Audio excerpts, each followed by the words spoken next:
Assalamualaikum warahmatullahi wabarakatuh. Di sini kami dari kelompok 3 akan mempresentasikan tentang Managing System Project.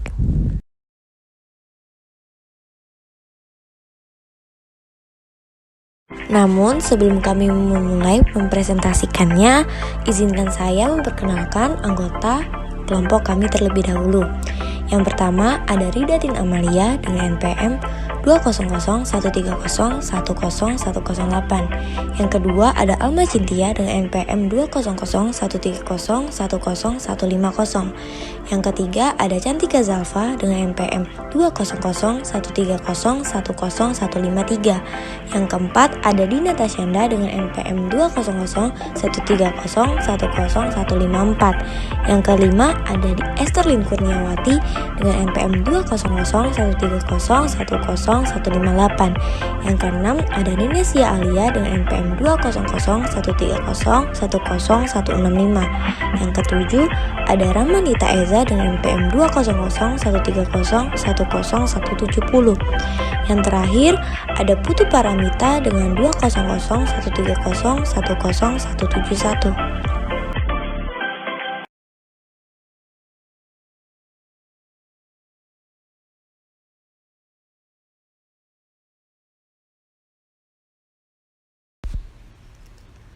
Materi pertama yang akan kita bahas dari dalam bab 3 mengenai project management adalah overview of project management atau gambaran umum tentang pengelolaan proyek. Jadi saat mengelola sebuah proyek, maka sebagian besar orang yang profesional itu akan mengelola setiap proyeknya, baik itu bisnis maupun pribadi, dengan melakukan proses manajemen. Tentunya setiap proses manajemen yang akan diterapkan itu akan berbeda-beda bergantung dari proyek tersebut, apakah besar atau kecil. Jika berskala besar, maka akan diperlukan alat dan teknik khusus untuk menopang proyek tersebut.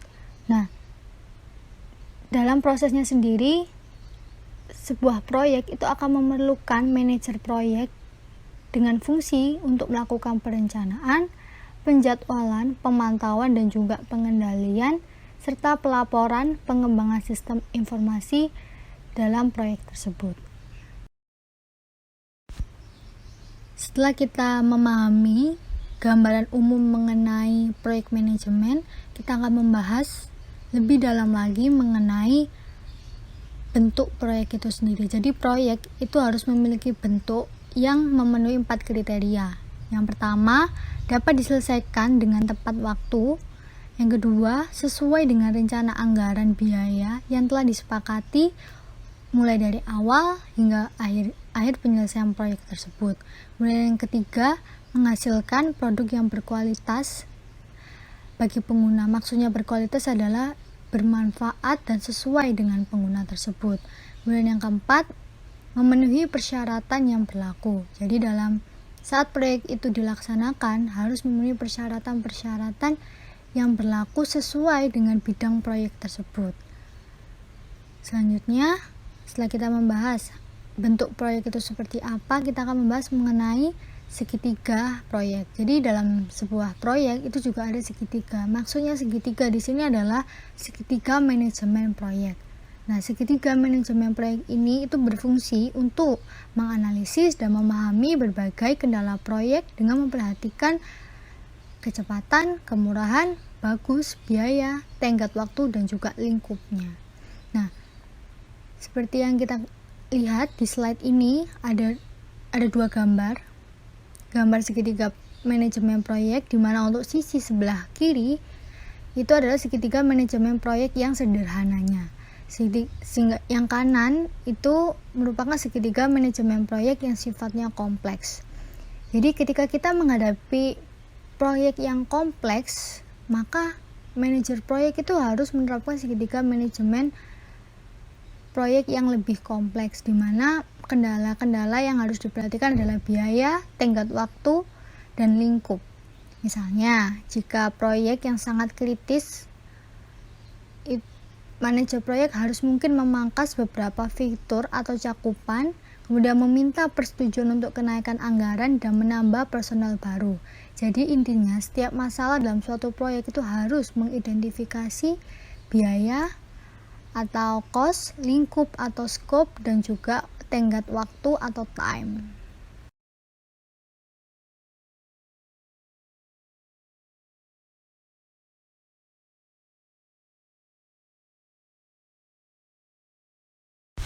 Sebuah proyek itu pasti akan melibatkan gedung, sistem informasi maupun kepemimpinan. Nah, untuk kepemimpinan sendiri dalam sebuah proyek itu akan dikendalikan oleh seorang manajer proyek.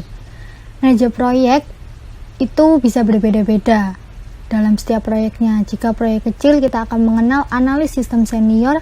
Jika proyek besar, kita akan mengenal manajer departemen atau koordinator proyek. Nah, fungsi dari koordinator proyek itu sendiri adalah bertanggung jawab di dalam bidang administratif, baik untuk tim, dan juga dia akan bernegosiasi dengan pengguna yang mengalami pertentangan serta menginginkan perubahan yang memerlukan waktu atau biaya tambahan. Nah, biasanya juga manajer proyek itu harus melakukan 4 hal yang menjadi poin utama mereka ketika bekerja. Yang pertama, mereka harus melakukan project planning atau perencanaan proyek, di mana manajer proyek akan mengidentifikasi semua tugas proyek dan memperkirakan waktu penyelesaian dan juga biaya. Yang kedua adalah manajer harus melakukan project scheduling atau penjadwalan proyek. Jadi setelah melakukan perencanaan mulai dari awal dan akhir, itu harus dijadwalkan dengan baik. Sebagai apa? Sebagai tujuan untuk acuan bagi para manajer maupun anggota proyek untuk melaksanakan tugasnya sesuai dengan target awalnya. Dan selain itu, di penjadwalan ini juga ada penempatan staf tim proyek serta pemberian tugas khusus kepada anggota tim. Kemudian yang ketiga, seorang manajer proyek harus melakukan project monitoring atau pemantauan proyek. Jadi ketika sudah mulai berjalan proyek ini, seorang manajer proyek harus membimbing, mengawasi, dan mengkoordinasikan tim proyek agar tetap pada target awal. Jadi ketika terjadi suatu masalah, maka manajer proyek akan menjadi pengendali utama, di mana mereka akan membantu setiap permasalahan yang ada, yang juga dalam menyelesaikannya memperhatikan strategi manajemen proyek yang sudah kita bahas sebelumnya, baik itu kompleks maupun secara sederhana. Kemudian yang keempat, seorang manajer proyek harus melakukan project reporting atau pelaporan proyek, di mana pelaporan proyek ini tuh berisi tentang kemajuan sebuah proyek selama berjalan yang akan diserahkan kepada manajemen, pengguna, dan anggota tim proyek. Nah, laporan ini tuh dilakukan atau dilakukan secara tertulis, tapi harus pada saat penyampaiannya dilakukan komunikasi secara langsung, sehingga akan membutuhkan keterampilan komunikasi serta ambisi yang kuat terhadap proyek tersebut.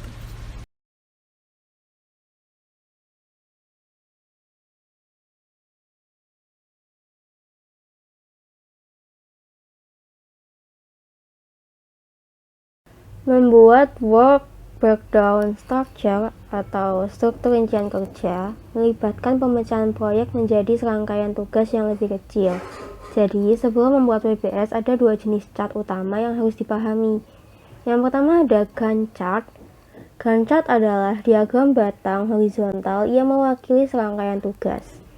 Gantt chart sendiri merupakan gambaran umum untuk membuat suatu proyek, tetapi tidak bisa memberikan informasi yang cukup rinci.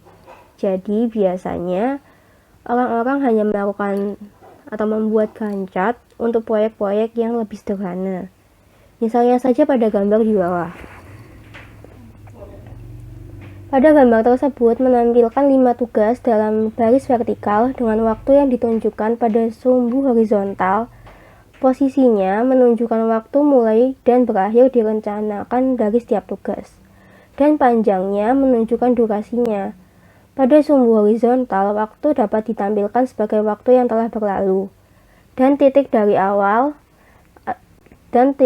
awal yang tetap atau sebagai tanggal kalender yang sebenarnya. Gantt chart juga dapat menyederhanakan proyek yang kompleks dengan menggunakan beberapa aktivitas ke dalam kelompok tugas yang berisi tugas pembantuan. Hal ini memungkinkan pada proyek yang kompleks, hanya saja ini hanya berisi gambaran umum.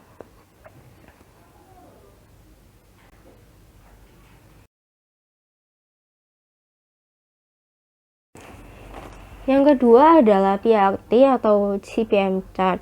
PRT adalah teknik bawah ke atas karena menganalisis proyek besar dan kompleks sebagai serangkaian tugas individu. Hal-hal yang diperlukan untuk membuat PRT adalah identifikasi semua tugas dan perkirakan berapa banyak waktu yang disiapkan untuk tugas tersebut. Selanjutnya, tentukan urutan logis di mana tugas harus dilakukan. Setelah tugas diketahui, durasi dan urutan pelaksanaannya, hitung waktu yang diperlukan untuk menyelesaikan proyek. Tugas-tugas khusus yang akan sangat penting untuk penyelesaian proyek tepat waktu juga dapat diidentifikasi. Contoh bagian part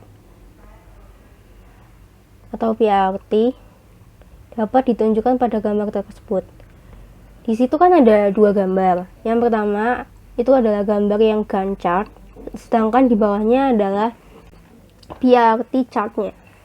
Perbedaannya adalah di mana PRT membuat kotak-kotak di mana bisa menentukan di mana ada durasi tugas, tanggal mulai, tanggal selesai, dan nama sumber daya yang ditetapkan untuk tugas.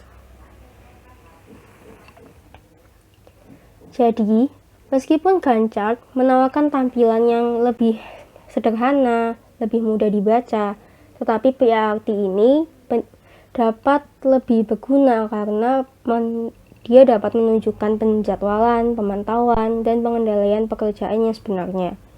Dengan adanya PRT chart, manajer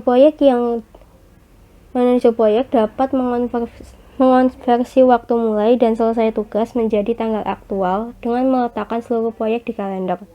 Kemudian pada hari tertentu, manajer dapat membandingkan apa saja yang seharusnya terjadi dengan apa yang sedang terjadi dan bereaksi sesuai dengan itu.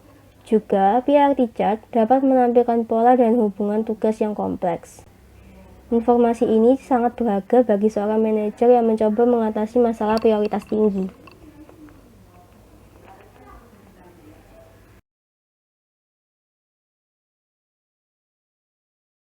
Mengidentifikasi tugas dalam struktur perincian kerja. Work Breakdown Structure atau WBS harus secara jelas mengidentifikasi setiap tugas dan menyertakan perkiraan durasi. Sebuah tugas atau aktivitas adalah setiap pekerjaan yang memiliki awal dan akhir, yang memerlukan penggunaan sumber daya perusahaan seperti orang, waktu, dan uang. Tugas adalah unit kerja dasar yang direncanakan, dijadwalkan, dan dipantau oleh manajer proyek, sehingga harus relatif kecil dan dapat dikelola. Selain tugas, ada juga proyek, di mana proyek tersebut memiliki acara dan tonggak sejarah. Tonggak sejarah atau sebuah peristiwa adalah titik referensi yang harusnya dapat dikenali untuk digunakan sebagai pemantau kemajuan. Pada gambar ditunjukkan tugas dan peristiwa yang mungkin terlibat dalam pembuatan, distribusi, dan tabulasi kuesioner. Dapat diperhatikan bahwa awal dan akhir setiap tugas ditandai dengan peristiwa yang dapat dikenali. Hampir tidak mungkin untuk membuat proyek sebagai tugas besar. Sebaliknya, jika proyek dipecah menjadi tugas-tugas yang lebih kecil akan dapat menciptakan WBS. Langkah pertama dalam membuat WBS adalah daftar semua tugas. Daftar tugas memang terlihat cukup sederhana, tapi hal ini dapat menjadi tantangan karena tugas mungkin disematkan dalam semua dokumen.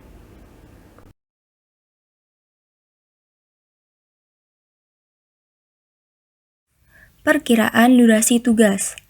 Durasi tugas bisa berjam-jam, hari, atau minggu, tergantung dengan proyeknya.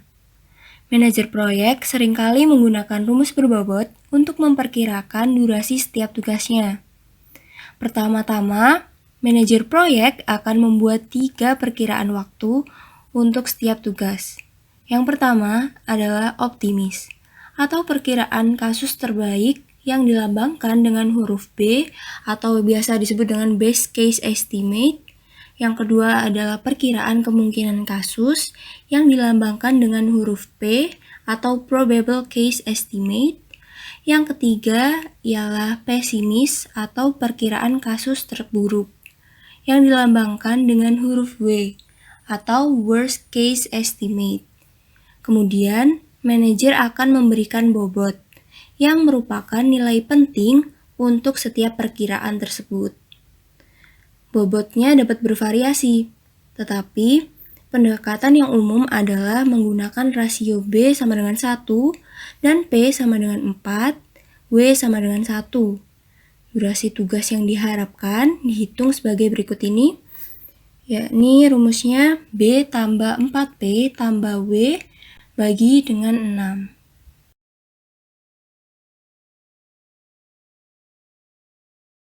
Berikut ini ialah contoh ilustrasi perkiraan durasi tugas sebagaimana yang telah saya jelaskan sebelumnya. Berikut ialah tampilan gambar 3.7. Dalam tabel ini, kolom telah ditambahkan untuk nomor tugas, deskripsi, durasi, dan tugas-tugas pendahulunya, yang dimana harus diselesaikan sebelum tugas lain dapat dimulai. Misalnya, manajer proyek mungkin memperkirakan bahwa tugas konversi file dapat diselesaikan dalam waktu 20 hari saja, atau dapat memakan waktu hingga 34 hari. Akan tetapi, kemungkinan besarnya akan membutuhkan 24 hari. Dengan menggunakan rumus yang telah saya sampaikan, yakni P ditambah 4P tambah W, lalu dibagi dengan 6, maka durasi tugas yang diharapkan adalah 25 hari. Dihitung sebagai berikut, 20 ditambah 4 dikali dengan 24, lalu ditambah lagi dengan 34, lalu hasilnya dibagi dengan 6, sehingga menghasilkan 25.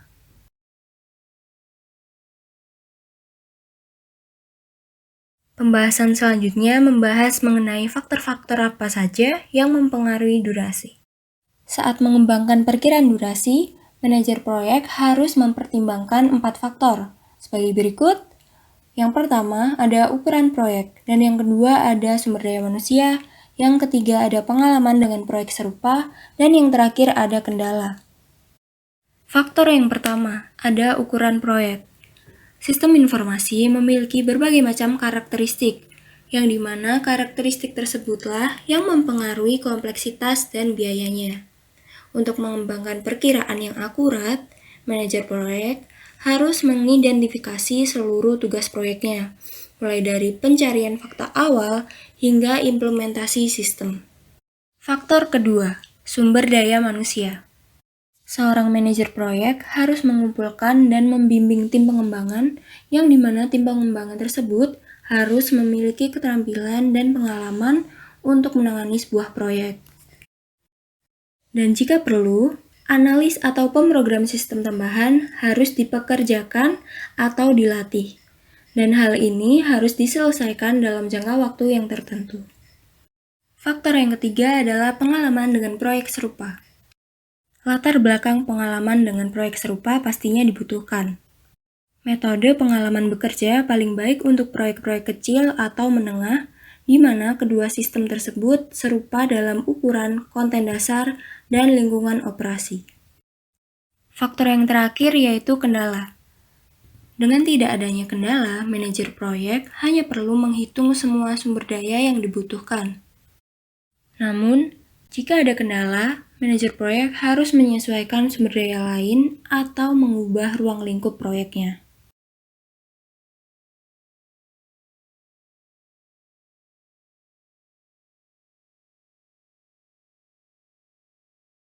Menampilkan struktur perincian kerja. Setelah durasi tugas dimasukkan, WBS Work Breakdown Structure atau struktur rincian kerja akan terlihat seperti gambar 3.8. Kelompok tugas dapat digunakan untuk mengelola proyek yang kompleks dengan banyak tugas, seperti halnya Gantt chart untuk menyederhanakan daftar. Perhatikan bahwa WBS yang ditunjukkan pada gambar 3.8 ini masih belum lengkap, yang dimana WBS ini tidak menampilkan bidang seperti tanggal mulai, tanggal berakhir, nama tugas, durasi, dan pendahulu bidang yang dapat menjadi kunci bagi manajer proyek. Masih dengan pembahasan yang sama, yakni menampilkan struktur perincian kerja. Dengan Microsoft Project, WBS termasuk beberapa bidang yang hilang tersebut mungkin akan menyerupai gambar 3.9 seperti berikut ini.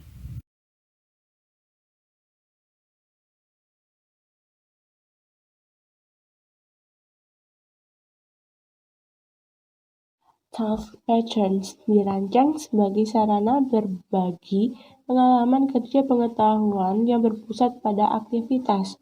Mereka terintegrasi dengan mulus dalam infrastruktur semantik yang membantu melestarikan konteks kerja dan memungkinkan siklus hidup pola tugas. Konsep pola tugas sebagai metode untuk mendukung tugas individu pelaksanaan dan mewujudkan berbagai pengalaman yang didukung alat dalam pekerjaan pengetahuan. Eksekusi tugas melibatkan interaksi yang kompleks antara informasi dan pekerjaan kegiatan dengan cara tertentu.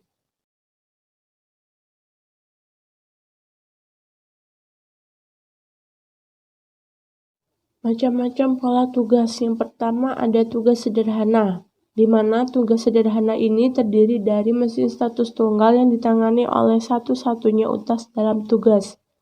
Yang kedua ada manajer ulir tunggal. Manajer berulir tunggal adalah pemimpin yang 100% berdedikasi dan bertanggung jawab untuk produk tertentu, seperti misalnya aplikasi seluler, akun pelanggan, atau kemampuan pencarian di toko e-niaga. Yang ketiga ada manajer multi-ulir, di mana tugas manajer multi-ulir ini yaitu mengelola banyaknya mesin status. Setiap mesin status ditangani di dalam utas yang terpisah. Untuk yang keempat yaitu ada manajer multitugas, di mana tugas manajer multitugas ini adalah mesin status terkelola berada dalam tugas yang berbeda, sehingga tidak ada data yang dapat dibagikan di antara mesin status. Pesan adalah satu-satunya alat komunikasi dan sinkronisasi.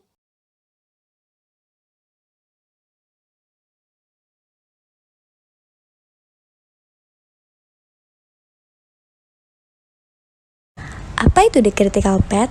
Critical path ialah serangkaian tugas yang jika ditunda akan mempengaruhi penyelesaian proyek secara keseluruhan.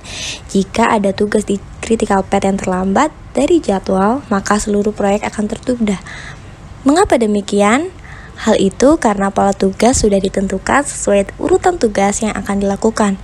Setelah urutan tugas itu sudah ditentukan, maka manajer proyek dapat mengatur jadwal tugas dan menghitung critical path. Contohnya, seperti Ana dan Ani diundang ke rumah seseorang untuk makan malam. Ana datang tepat waktu, tetapi Ani terlambat 30 menit. Kedatangan Ani adalah bagian dari critical path itu sendiri, karena tuan rumah tidak ingin memulai tanpa dia, sedangkan makanan sudah tersedia. Maka makanan itu tetap akan disajikan 30 menit lebih lambat dari yang direncanakan semula. Maka dari itu, pentingnya peran dari manajer proyek ini sendiri. Manajer proyek harus selalu mengetahui dan mengawasi berjalannya critical path. Jika terjadi kesalahan atau proyek diberhentikan, manajer proyek harus merespon dengan cepat dan tanggap menyelesaikan permasalahannya.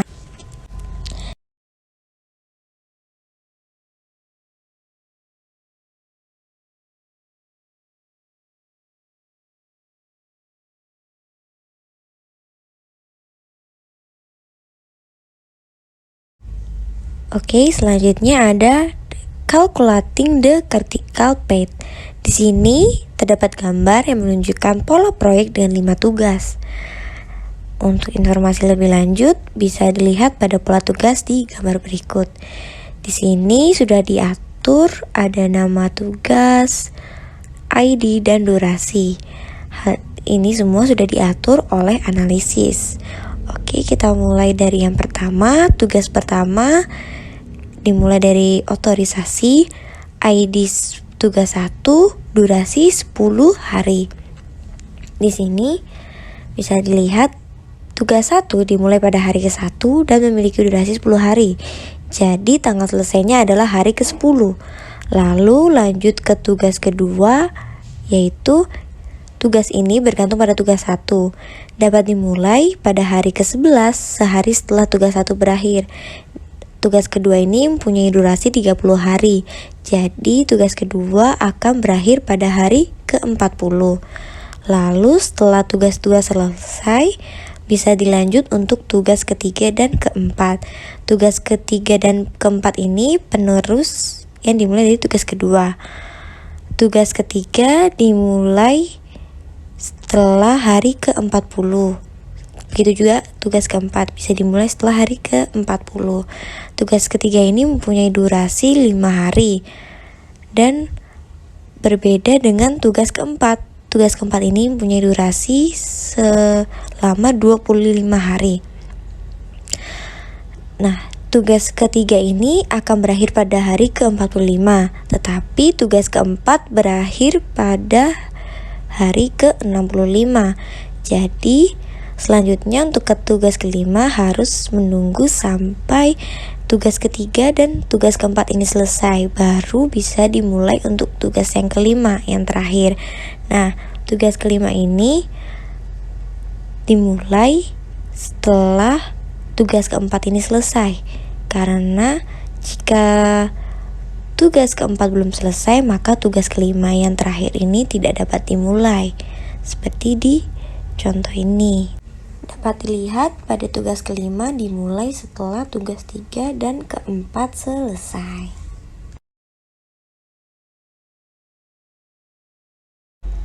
Selanjutnya, manajer proyek menghabiskan sebagian besar waktu mereka untuk memecahkan tugas di sepanjang critical path ini sendiri.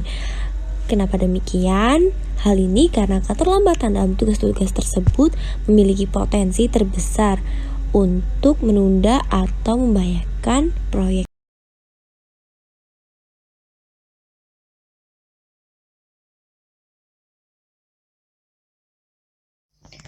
Manajer proyek harus melacak tugas dan kemajuan anggota tim, membandingkan kemajuan aktual dengan rencana proyek.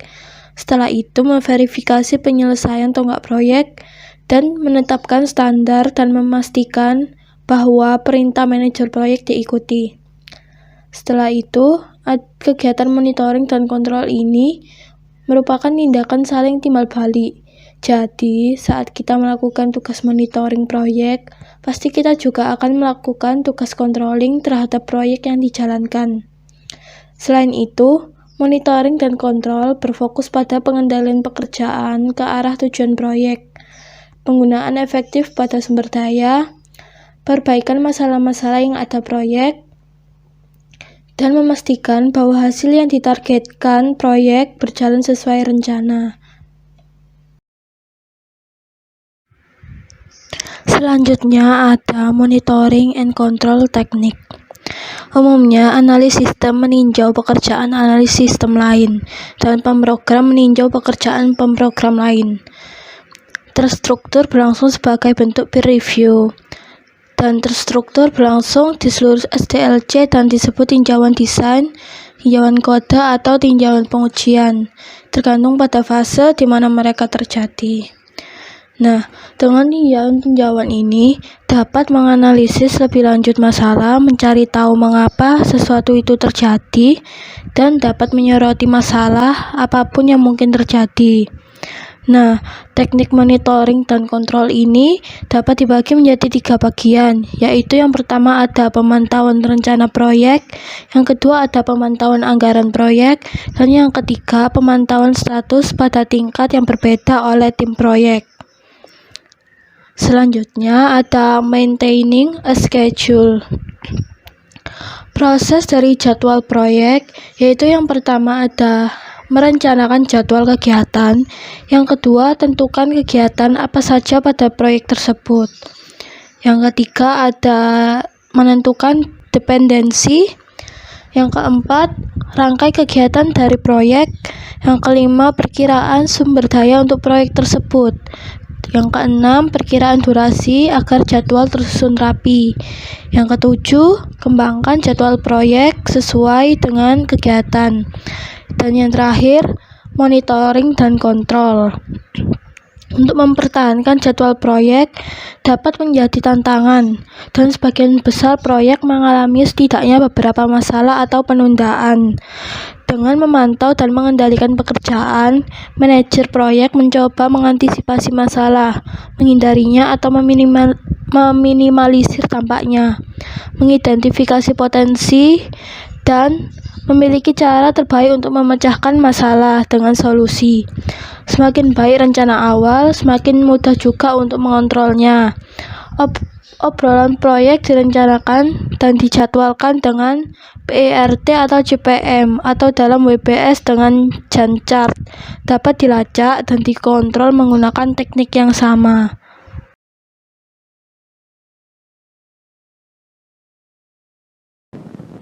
Yang selanjutnya ada reporting. Nah, maksud dari reporting yaitu anggota tim itu secara teratur melaporkan tentang permasalahan ataupun kemajuan ataupun hambatan-hambatan yang mereka temui ketika sedang mengerjakan suatu proyek. Nah, anggota tim ini melaporkannya kepada manajer proyek. Kemudian, manajer proyek ini mengumpulkan semua informasi yang telah didapat dari seluruh anggota tim, kemudian memverifikasinya, lalu mengatur dan mengevaluasi informasi-informasi yang sekiranya tepat atau perlu tidak untuk diteruskan kepada manajemen dan pengguna. Nah, biasanya informasi ini disiapkan dalam bentuk ringkasan yang dipahami dan mudah untuk dibaca. Nah, selanjutnya di dalam reporting ini terdapat yang namanya rapat status proyek. Maksudnya, rapat status proyek ini manajer proyek menjadwalkan pertemuan secara rutin untuk mendiskusikan suatu proyek, statusnya bagaimana, perkembangan proyek tersebut, apa masalah-masalahnya, dan bagaimana peluang-peluang sebuah proyek tersebut dapat terselesaikan atau tidak. Seperti itu. Nah, rapat ini dilakukan secara rutin yang ditujukan untuk berbagi informasi, mendiskusikan masalah, dan teknik-teknik baru yang dapat dilakukan untuk menyelesaikan sebuah proyek. Selanjutnya, apabila rapat tersebut telah dilaksanakan secara rutin, pastinya harus dilaporkan kan. Nah, di dalam reporting ini terdapat yang namanya laporan status proyek. Nah, laporan status proyek itu berarti manajer proyek ini setelah mengadakan rapat-rapat secara rutin tentang proyek yang dikerjakan, manajer proyek ini harus melaporkan hasilnya kepada manajer tingkat atas dan pengguna, manajemen tingkat atas dan pengguna maksudnya. Kemudian biasanya laporan ini itu diberikan secara tertulis, dan biasanya juga laporan ini disajikan bersamaan dengan Gantt chart yang ditujukan untuk menunjukkan laporan status proyek ini secara grafis. Selain itu, pastikan dalam yang namanya mengerjakan suatu proyek pasti terdapat yang namanya hambatan atau masalah yang dihadapi. Nah, di dalam reporting ini juga ada yang namanya mengatasi masalah.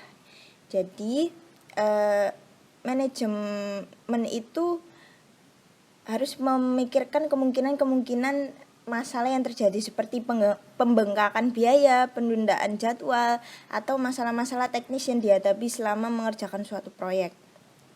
Terdapat beberapa sisi ekstrim manajer proyek yang digunakan untuk mengatasi masalah ini, yaitu ada sisi ekstrim manajer proyek yang dia itu sifatnya terlalu berhati-hati dan memperingatkan manajemen untuk setiap hambatan-hambatan baik kecil maupun besar dan sedikit keterlambatan yang dialami dalam mengerjakan suatu proyek. Bahayanya di sini yaitu manajer akan kehilangan kredibilitas selama jangka waktu tertentu, dan kemungkinan manajemen juga akan mengabaikan situasi yang berpotensi serius.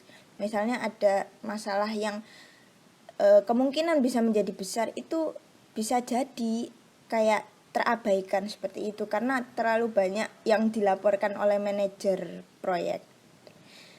Di satu sisi yang lain, manajer proyek ini mencoba menangani semua situasi, semua masalah itu sendirian dan tidak mengingatkan manajemen sampai masalah ini menjadi serius. Nah, ini juga bahaya karena bisa jadi manajemen itu tidak tahu apa-apa sampai masalah tersebut menjadi serius, dan kemungkinan kemungkinan masalah tersebut ini sudah menjadi batas yang sangat serius seperti itu. Jadi tidak bisa diatasi oleh manajer proyek sendirian gitu. Nah, di sini tindakan terbaik seorang manajer proyek ini terletak pada konsekuensinya. Misalnya jika menganalisis suatu permasalahan gitu, apabila analisisnya situasi yang dilaporkan itu sedang di luar kendali atau bisa dikendalikan oleh manajer proyek, seperti itu. Misalnya jika situasi berada di luar kendali, tindakan yang harus dilakukan itu disarankan yaitu untuk mengingatkan manajemen untuk mengatasi situasi tersebut, seperti itu. Kalau misalnya bisa diatasi sendiri, ya bisa diatasi oleh manajer proyek kayak gitu.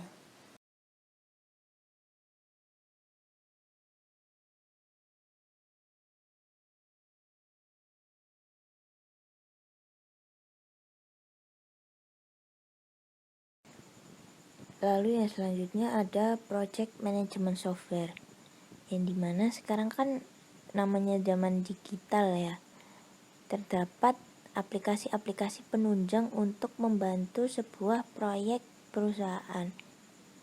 Nah, di sini proyek tersebut menggunakan sebuah aplikasi perangkat lunak untuk merencanakan, menjadwalkan, memantau, dan laporan sebuah proyek.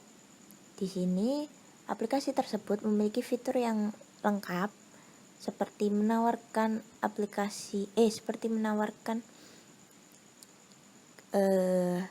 fitur PERT atau GPM, Gantt chart, penjadwalan sumber daya, kalender proyek, dan pelacakan biaya. Aplikasi ini sangat lumayan dominan di pasaran karena sekarang digital apa-apa harus menggunakan komputer. Jadi aplikasi ini sebagai layanan online tambahan yang berfitur lengkap untuk menunjang penggunaan perangkat lunak untuk membantu sebuah proyek yang merupakan bagian dari Microsoft Office 365. Contohnya ada beberapa project management yang tersedia yang berbasis perangkat lunak, misalnya yaitu Gantt project, yaitu sama seperti yang saya jelaskan seperti tadi, fiturnya tidak jauh beda, yaitu dia adalah manajemen proyek berbasis Java open source yang dapat diakses gratis, tersedia di berbagai platform juga seperti Windows, Mac, dan Linux. Fitur-fiturnya juga nggak kalah dari aplikasi yang lain, yaitu menghasilkan grafik Gantt dan PERT atau GPM, menghitung jalur kritis otomatis, serta bisa membaca atau menulis proyek Microsoft. Lalu selanjutnya ada Gantt. Nah, ini beda dari yang sebelum-sebelumnya karena ini adalah proyek berbasis code gratis yang dimana tidak menggunakan aplikasi ya. Jadi penggunanya itu tidak harus menginstal aplikasi untuk dapat menggunakannya. Nah, Gantar ini bisa diakses melalui web atau jendela browser yang biasanya ada di Google atau Chrome seperti itu. Dia juga menawarkan fitur yang hampir sama dengan Gantt Project. Lalu web yang hampir sama dengan Gantar yaitu ada Aptivo dan Smartsheet. Namun kelemahannya adalah mereka ini web yang menawarkan fitur yang serupa tapi menggunakan model yang berbayar seperti itu. Lalu yang selanjutnya ada Monday. Ini sama seperti Gantt Project dan Gantar, tapi dia itu lebih disesuaikan untuk pengguna Mac ya, MacBook seperti itu, sebagai alat berbasis code juga yang mendukung pengembangan sebuah project. Nah, kayak gitu, dia juga menghadirkan fitur-fitur seperti Gantt chart, dapat memudahkan suatu proyek itu berjalan dengan baik.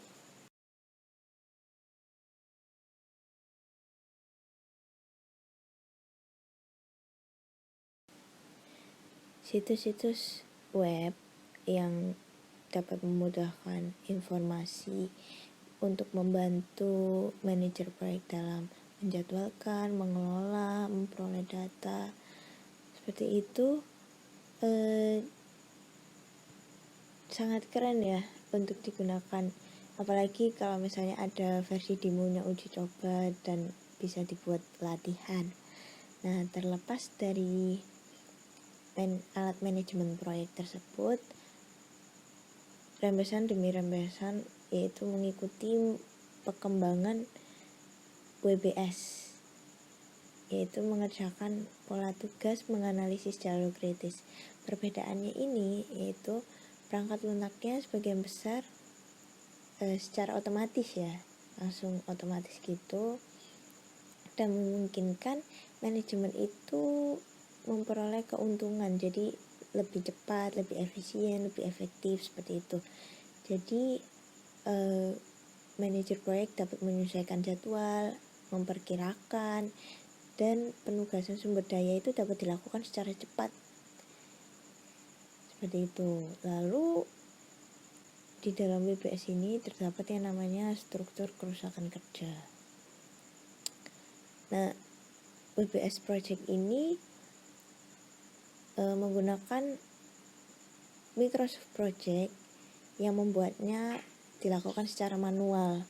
Tugas, durasi, dan pola itu masih dapat diidentifikasi, tapi informasi ini harus dikembangkan atau diringkaskan tugas dengan tujuan mendokumentasikan semua tugas, dependensi, tanggal, dan total durasi proyek. Langkah pertama yang harus dilakukan yaitu adalah membuat Gantt chart, yaitu menunjukkan informasi yang diperlukan seperti tadi, tugas, dependensi, tanggal, dan total durasi proyek. Saat informasi untuk setiap tugas dimasukkan ke dalam manajer project, Microsoft Project, durasi dan tugas pendahuluannya itu harus dicatat terlebih dahulu agar bisa membuat Gantt chart. Selanjutnya ada Gantt chart. Nah, Gantt chart ini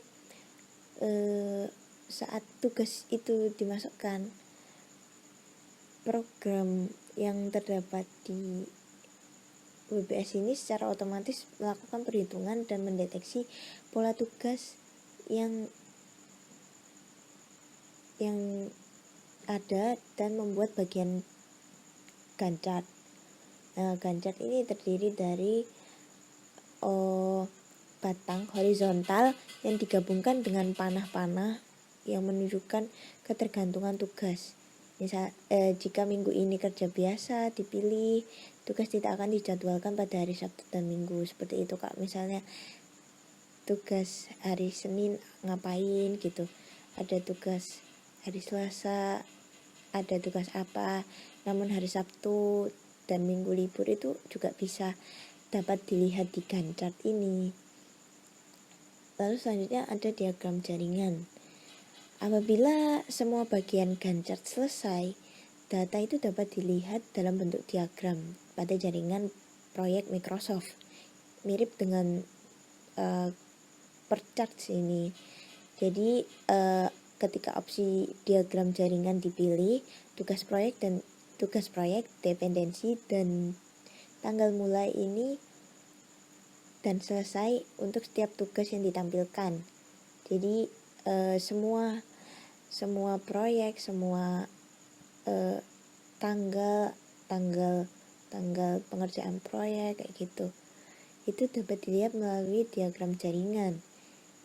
Diagram jaringan ini menampilkan informasi yang sama seperti Gantt chart, namun dalam bentuk diagram. Bedanya seperti itu. Lalu yang terakhir ada tampilan kalender. Nah, tampilan kalender di sini berfungsi untuk mengelola tugas atau aktivitas sehari-hari yang akan dilakukan. Tampilannya sama kayak kalender pada umumnya, hanya saja jalur kritis disorot dengan warna merah. Jadi dapat memudahkan manajer proyek untuk memprioritaskan pekerjaannya kapan saja dilakukan, seperti itu.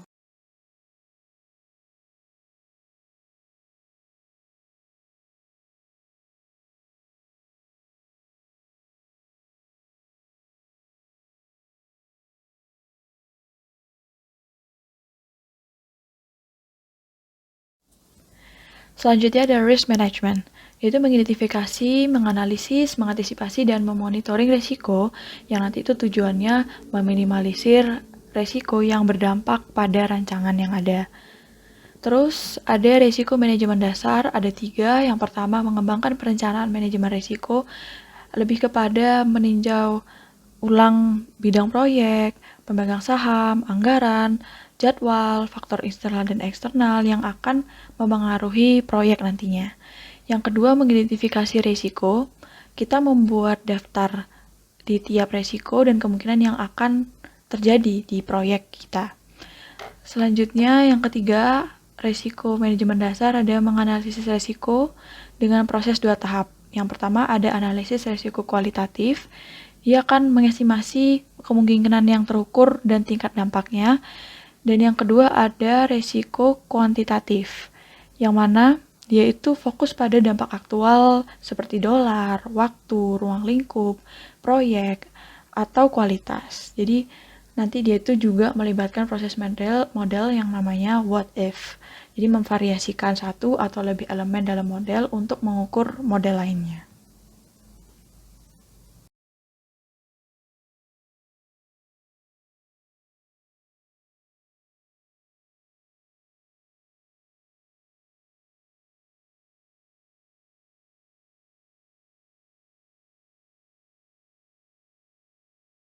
Selanjutnya ada managing for success. Jadi manajer proyek itu harus memiliki kewaspadaan, kompeten secara teknis, dan memiliki banyak akal. Jadi komunikasi yang bagus itu juga harus dimiliki seorang manajer proyek, dibarengi dengan sumber daya manusia yang kuat. Setelah itu, masalah yang akan ditemui ada 3. Yang pertama ada masalah bisnis. Biasanya itu ada sistem informasi yang tidak sesuai, terus target yang tidak tepat di antara sebelumnya, pilihan desain yang tidak tepat, terus memilih jalan pintas dan memiliki kecerobohan saat menganalisis sistem. Nah, itu biasanya terjadi saat adanya prosedur pengendalian perubahan yang masih kurang. Selanjutnya, masalah yang kedua ada masalah anggaran, biasanya dikatakan sebagai pembengkakan biaya atau cost overruns. Nah, itu disebabkan oleh estimasi tidak realistis, pengembangan perkiraan akurat gagal, terus pemantauan kemajuan itu masih buruk, dan adanya keterlambatan jadwal, dan terakhir sumber daya manusia yang bermasalah. Untuk masalah yang terakhir ada masalah jadwal, jadi indikasi kegagalannya itu dimulai dari ketergantungan tugas hingga pergantian personal proyek. Jadi manajer proyek ini harus mengenali peringatan di tanda awal dan mengatasinya secara efektif. Sekian presentasi dari kelompok kami, kurang lebihnya mohon maaf. Wassalamualaikum warahmatullahi wabarakatuh.